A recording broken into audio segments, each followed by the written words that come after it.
Aquest document roda per les xarxes i entre policies també, la veritat.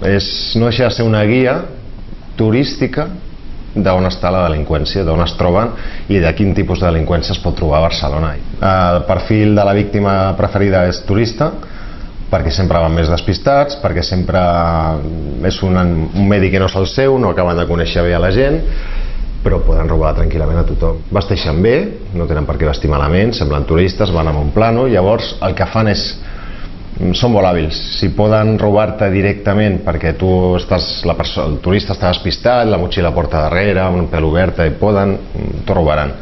Que no, fan servir altres mètodes com aquest, de que et taquen i llavors se t'acosta molt educadament i et diuen que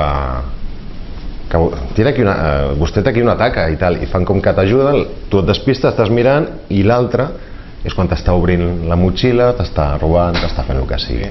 És quan puges a un tipus d'autobús d'aquests o al turístic de Barcelona, puges a la teva motxilla, el que sigui, llavors agafes la càmera i acostumes a deixar alguna cosa, la bossa, el que sigui. Estan absolutament alertes a qualsevol tipus de robatori que puguin fer.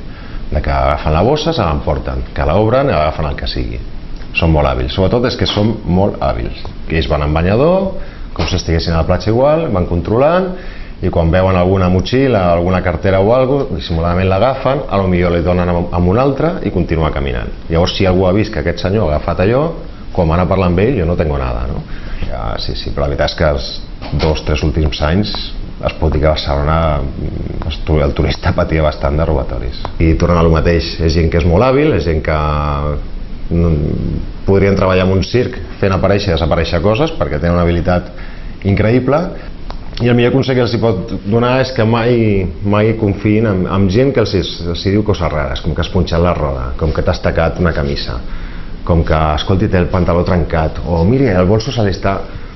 I sobretot desconfiar d'actituds rares, actituds que tu mateix et sobtes de per què m'està dient aquesta persona, no? Aquí hi ha un percentatge alt de que pugui passar alguna cosa.